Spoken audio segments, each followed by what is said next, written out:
Scarlett Johansson attaque en justice Disney pour avoir mis le film Black Widow en streaming sur Disney+.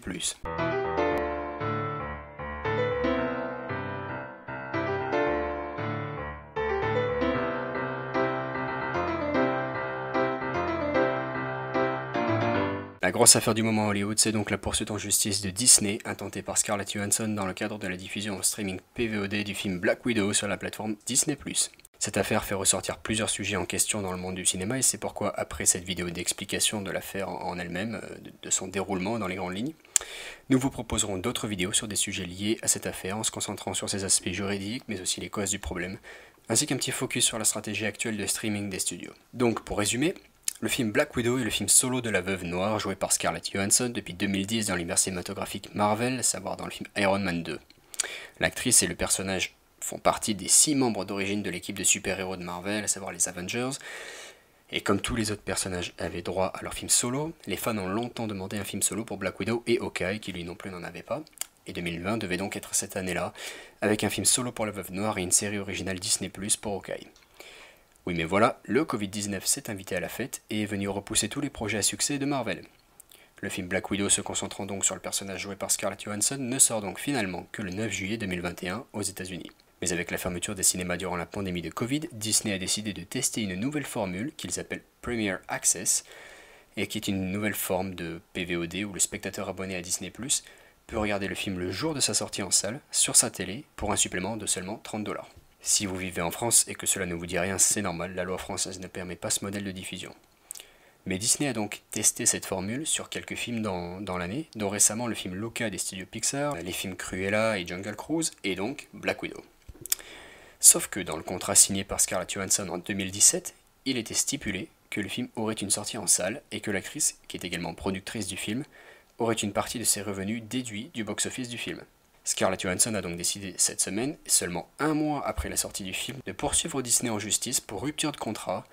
dans la mesure où la diffusion en simultané du film sur Disney+, n'était pas prévue et réduit considérablement ses revenus. Il faut noter que l'actrice se permet de les attaquer aussi parce que, comme vous le savez si vous avez vu Avengers Endgame, alors attention spoiler même si pour le film est sorti il y a 2 ans, et bien son personnage meurt dans le film, et le film Black Widow se déroule avant les événements d'Avengers Infinity War et Endgame, et il semblerait en plus qu'il n'y ait pas de plan chez Disney pour de futurs caméos dans un prochain film de l'univers pour le personnage de la Veuve Noire. Donc c'est aussi une businesswoman, Scarlett Johansson, et en cela, elle a donc plus rien à perdre en les attaquant. Alors, tout d'abord, bravo à Scarlett Johansson pour sa politesse, si l'on peut dire, à savoir la politesse de les attaquer seulement un mois après la sortie du film et après avoir participé à la promotion du film, et de ainsi pas semer la zizanie juste avant ou pendant la sortie du film en salle. Sauf que voilà, Disney, qui a toujours jusqu'ici eu d'excellentes relations avec ses acteurs, répond violemment à son actrice dans la presse le lendemain avec cette déclaration publique disant notamment que cette poursuite en justice est triste et affligeante, qu'elle méprise de manière insensible la pandémie, en ajoutant que Disney a respecté sa part du contrat et que la diffusion sur Disney+ permettra à l'actrice de gagner plus d'argent que les 20 millions qu'elle a déjà reçus. Disney prend donc son actrice de haut et détourne le problème en lui rejetant la faute en révélant sa paye et en jouant sur le fait qu'elle a déjà gagné suffisamment, et il devient donc plus difficile de la soutenir. Alors, certes, la tactique de communication peut avoir un semblant de logique, mais elle est désastreuse et au-delà de ça, Disney est bel et bien en tort. Ils ont non seulement rompu le contrat, et ont ignoré les requêtes des avocats de l'actrice pour aller au conflit. La gestion de l'affaire pose problème, car ils auraient tout à fait pu faire comme Warner, qui avait voulu sortir Wonder Woman 1984 sur HBO Max en décembre dernier, à cause du Covid, mais ils avaient compensé pour la peine Gal Gadot et Patty Jenkins, à savoir l'actrice principale et la réalisatrice, d'un supplément de 10 millions chacune pour la perte du box-office potentiel du film. Donc bon, s'il n'y a pas d'autres informations non révélées jusque-là qui viennent changer la donne et qui viendraient à sortir subitement, Disney est clairement en tort, et je reviendrai sur ce point dans la partie juridique plus longuement, mais du coup, a priori, cette affaire ne devrait pas aller jusqu'au procès.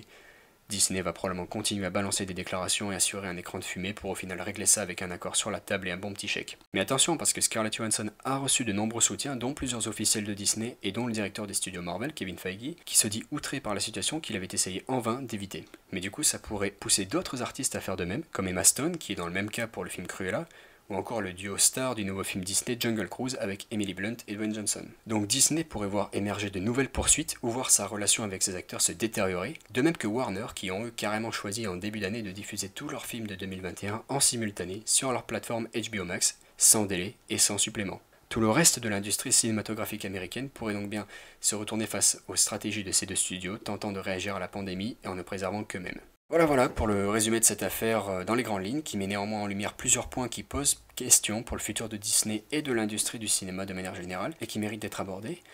Et je vais donc traiter séparément de la stratégie streaming des studios, je reviendrai sur l'aspect légal de l'affaire, et enfin j'expliquerai les dysfonctionnements internes à Disney qui ont donné lieu à cette affaire. Donc n'hésitez pas à écouter également ces vidéos qui seront toutes liées à cette poursuite en justice, qui n'est en fait que la pointe de l'iceberg. Et quoi qu'il en soit, n'hésitez pas non plus à donner votre avis dans les commentaires, on apprécie fortement, ainsi que de vous abonner, voire adhérer à l'association si vous voulez participer ou nous soutenir. Et on se dit à bientôt!